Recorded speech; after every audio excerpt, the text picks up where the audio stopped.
Alright,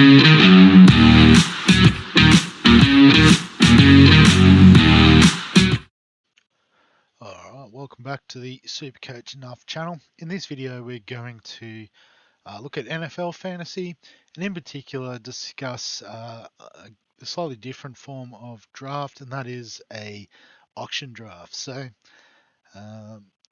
probably, I'm recording this before, but probably before this goes out we'll have a few videos looking at the snake draft and I guess some strategies that you can adopt around that. But I guess a bit of an alternative type league that you can play, and it's probably my preferred method of playing is using an auction draft instead of a traditional snake draft. So how the auction draft works is you usually get a set budget, and we just use $200 as the total. And basically you get to bid for players. So in a snake draft, if you get first pick, you can, or if you get say second pick, for example, you probably know that you're not going to get a lot of access to Christian McCaffrey because he's usually the first one off the board. Whereas in an auction draft, even if you're the last one on the list to nominate, you can still bid for any player. So it's sort of a bit closer to Supercoach and NRL fantasy and the types of games that we're already familiar with, in that you can essentially build the squad that you want. The difference is that every player can only be on one team like a draft, so it does make it competitive for those higher end players. So I thought I'd just use the draft league that I'm in as an example. Sorry, the auction draft league that I'm in as an example. We did our draft on Saturday night at the time of recording, and yeah, I'm pretty happy with how it went. So it might mostly just be a bit of a humble brag of my team and my strategy in this. But as you can see, yeah, it's the numbers all seem a bit out of order. Essentially, it's just about when players are being first of all nominated, but then also being bid on and the prices. So the Bin Chickens, this is our league commissioner. He's probably the experienced one when it comes to the league. And he actually had first nomination. So if he had number one draft in a snake draft league, we'd be a bit skeptical. But all it does is it means he gets to pick who he nominates first. And I think he had a clear plan. He wanted to get Pat Mahomes, so he threw him up, paid $47, which it is a super flex league, I should add. So $47, for one of the elite QBs when you can have two QBs, I think is pretty good value. And then it's a bit out of order, so I'll scroll down to number 2 was then Christian McCaffrey. Jamo, he's a new player this year, but he actually drafted pretty well when we look at his team a bit closer.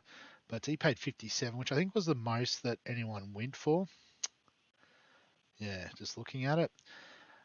But yeah, so I guess we can go through some of the teams. So as I said, the commissioner he loves Justin Jefferson, so I always knew he was going to pay out big for him.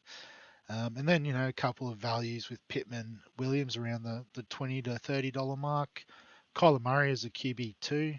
So Mahomes and Murray. I think he wanted Richardson, but I'd worked out he wanted Richardson, and I also wanted Richardson. So I think he ended up with Kyler as a result of that.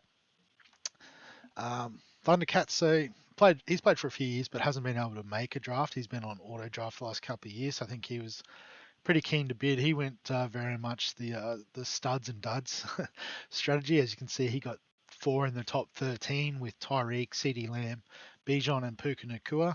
So we do play 3 wide receivers, so having those 3 is pretty handy. But then, sort of cut some corners with the quarterbacks going Watson and Burrow. Got Kenneth Walker as his RB2. Tank Dell in the flex isn't the worst. And, a couple of tight ends there as well. Then we've got the Cossacks, who good mate of mine. He's a fellow Bulldogs fan, so I love him, but he can't draft. He's terrible, just like paying $13 for Christian Kirk. He gets overwhelmed pretty quickly. He sort of had probably overpaid for some of these middle of the row quarterbacks like Young and Love and Stroud, but he's pieced together a team. Likes of Joe Mixon is pretty handy, and you'll see it's quite late. Pick 61, but it's more just when people nominate him. So, but like paying $7 for Gus Edwards at 31's a bit yuck. Um, but we'll see how he goes. So then you got the Krakens. This guy does auto draft. He's not familiar to any of us in the league, but he actually won it last year from auto drafting. So I probably suggest we don't know what's going on. But you can see basically because everyone bought the elite sort of talent that was getting nominated earlier. Got like Garrett Wilson for 33, which is pretty good in hindsight. Mike Evans, Derrick Henry. So I guess because he's on auto draft, he does have a lot of picks there in that 20 to 60 range. So I guess it's the top couple of rounds. Those sort of players are gone off the board, and then people are starting to run out of money. So picking up all these options for 15, 16, it probably is a good way to go. It's different to everyone else, so it sort of makes sense for him to auto draft. Jimbo Boom, so he missed the start of the draft, so he didn't have a lot of action at the top end, and then sort of scrambled well to get a lot of the picks in around 20 to 30 there, and a couple in the late 30s. Getting Lamar's pretty decent. And then pack your suitcase. So again, another one who loves the studs and duds sort of approach. Went big on Breece Hall and Amon-Ra St. Brown. As a wide receiver running back. I think this was the combo he went with last year as well. Like, I think he went McCaffrey and Jefferson, like paid massive for them. So had a little bit of money to get a Pacheco, Laporta, Devonta Smith in. And then as you can see, lots of little bids there. And Jamo, as I said, is new to it, so he sort of took the traditional approach of the rookie, which is big on wide receiver and running back, Jamar Chase and McCaffrey, and sort of spent a fair bit of money on those other assets, and then got the cheap quarterbacks like Rodgers, Herbert. So all in all, not a bad strategy. But I guess I have a slightly different strategy. It is about value, but I try to really target quarterback because you can have two of them. So if you're going to have two, try to get two of the best. And I guess the first one that I took off the board was Josh Allen at $45. I thought it was a bit of a bargain. Mahomes went for more as the first pick. So I thought 45 for Allen is a steal. He's not actually the player I was targeting, but value is value. So I absolutely took that. Then got Saquon for 34. So I was sort of hoping to get two elite quarterbacks, and I was like, if I can get an elite running back, and then I'll work out the rest of the team after that. So I was happy with Saquon for 34. Kamara at 17, so I do like him as a running back two option, so I'll win in for him. He's done well for me in the past as and as someone that's an elite sort of pass catching option at running back in a team like New Orleans where they don't have a scrambling quarterback in Derek Carr. He's more likely to dump those off to Kamara and let him do his thing. So I do like Kamara as a pick, and I was glad I got him. And then my guy, Jalen Hurts, so 33rd nominated. I was just sitting there just loving it that everyone was nominating all these wide receivers, running backs, and bidding on them. You can see by pick 33, I only had three players, but, like some of the boys had, what did Mick have? It's like 6 or 7, like, yeah, so like a few there. So a lot of the money was off the board, and so and all the guys knew that I love Jalen Hurts, and I was like, I had more money, so I just said I'll pay whatever you want, and it was $37, which again is a bargain, $10 cheaper than Pat Mahomes, with his rushing upside. It's so good. And then first wide receiver I got was Cooper Kupp at $12. I thought that's a pretty good deal, so I took it. You know, he's been a wide receiver one overall in the past. Might not be this year, might not even be the number one in his team with Nakua, but he does have that upside, which we like. And then Anthony Richardson, so he was the second elite quarterback, again the rushing upside, and I got him for 23. Again, it was sort of a situation where, again, it was pick 49, so you can look at some of the teams were already pretty full. Like Mix was full. A couple of the other guys, weren't so full, but had blown a lot of their budget at the top. So got him for 23, which again I think is a bargain for what he can produce potentially. And then, as you can see, there was a little bit of a lull. I was just sort of, trying to wait for the real cheap options.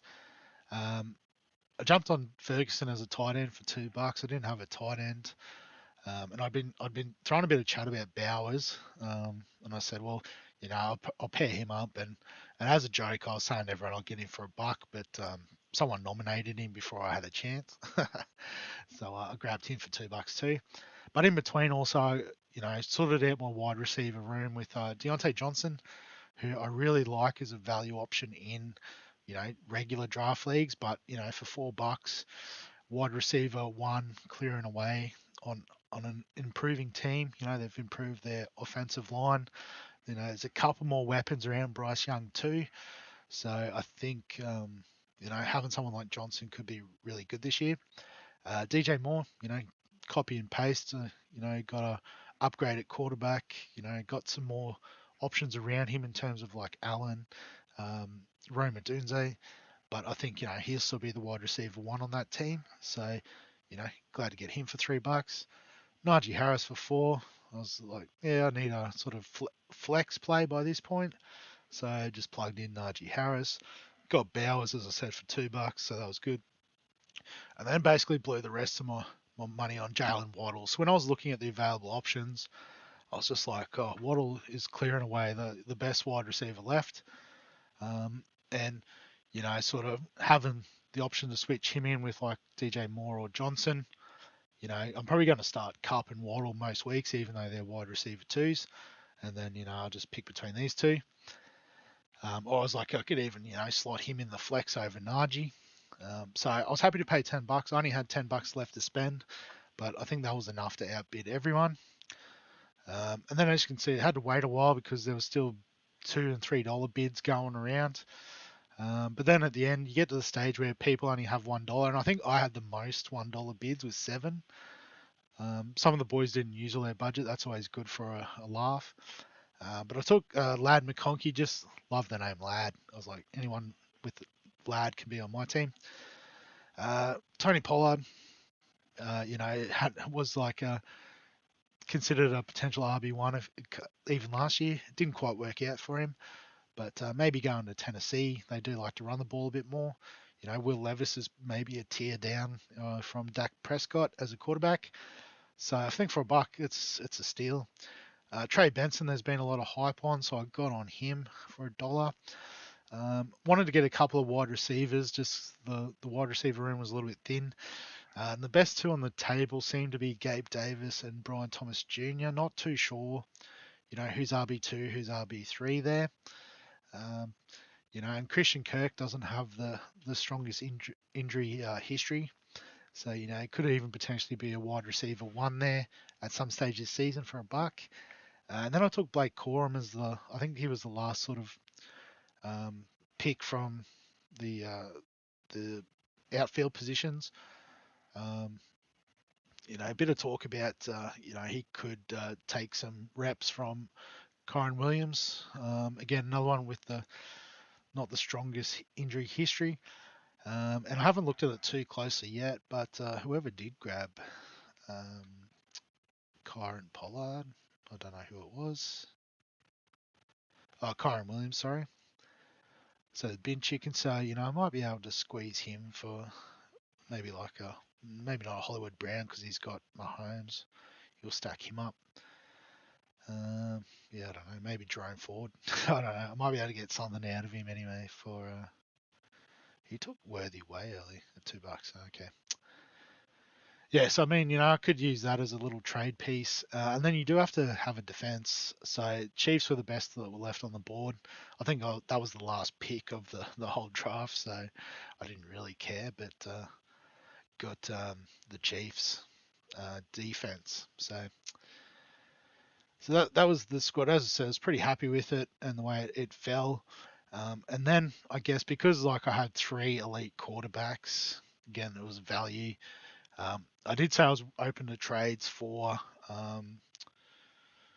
Josh Allen, And sure enough, got an offer, Josh Allen for Brees Hall. So Brees Hall went for $55 in the auction. Not that you sort of trade the players based on their auction value, that's all perceived value. But the way I looked at it is if someone offered me $45 for Brees Hall in the auction, I would have absolutely taken it. I wasn't willing to go over about 50, especially when he was nominated quite early. So I thought, well, Josh Allen, I only bought because he was value at the price. If Pack Your Suitcase wanted to pay 55 for Josh Allen in the auction, I would have let him have him for 55. So seems like a no-brainer to me to do that trade. And basically, it's left me with the team looking like this. If I can find my team, so it says my team.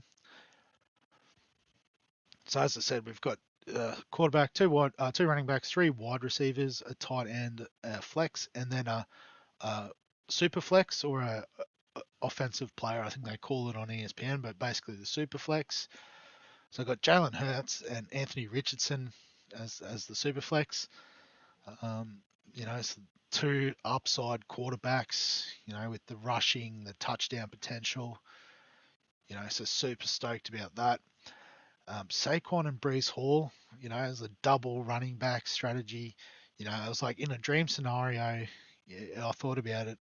Before the draft. I was like, if I could get Hurts, Richardson, two elite quarterbacks, and I was like, well, Brees Hall and maybe Barkley. I thought I won't get McCaffrey, but if I could get those two, I'd be pretty sweet. And then I was like, I'll work out the pass catches from that. So the fact I pretty much got my dream quarterback and running back set up. I'm super stoked with this team. As I said, you got Kupp, Johnson, Waddle, and also DJ Moore sitting there in the background. Alongside Kamara, I've got him in the flex at the moment. As I said, I'm a big Kamara guy. So Jake Ferguson at tight end with Bowers, and depending on how it goes, Bowers could find his way in, but I think there's not a lot of other options in Vegas. They've got Adams as obviously the number one guy, but Bowers has the potential to become the number two receiver. And it worked out really well last year having that sort of rookie with that potential, as in Sam Laporta. And then, the Chiefs defense. I'm happy to stream defenses if I need to, but the Chiefs are pretty good. There's only 8 of us in the league, you might have noticed. It's not the deepest league, so that's why there's extra wide receiver and stuff in here. But all in all, pretty happy with the team. A couple of potential upside pieces or trade pieces in the back end of the bench, and because it's I guess at the time of recording, it's still a couple of weeks before the start of the season. There is that potential as well that players can pop up and we can trade them in as free agents and all that. But essentially the top 3 I think will stay, and there's then room to chop and change among those bottom 6. Maybe Tony Pollard will push his way up into that locked in conversation, but we'll see how things go. So I just thought we'd talk about the auction draft. As I said, you can end up with a pretty sweet team. Like, if you're doing a snake draft, there's no way you're getting Barkley, Hall. I mean, there is potentially in an 8-team league, but chances are Hall and Barkley are going first round or early second round. Getting Hurts and Richardson. I guess in a Superflex league, quarterbacks do go a lot earlier, especially the elite ones. So, I mean, getting these 4 in a Superflex snake draft league would be impossible. And as I said, super happy with like some upside plays like Kupp, Waddle, Johnson and DJ Moore, the clear wide receiver ones on their team. Although DJ Moore's not as clear, but I think based on age and ability, should be. Ferguson's whatever at tight end, and Kamara, and so just a really cool team. That again, if you were doing a redraft league, or snake draft league, I should say, 8 teams, 8 players, I don't know if you'd get a team that good. But so I guess If you've got any questions, comments, thoughts about the Auction Draft League, let me know in the comment section below this video. Give us a like if you enjoy the NFL content. Subscribe for all the fantasy sports content on the channel. And other than that, we'll catch you in the next one.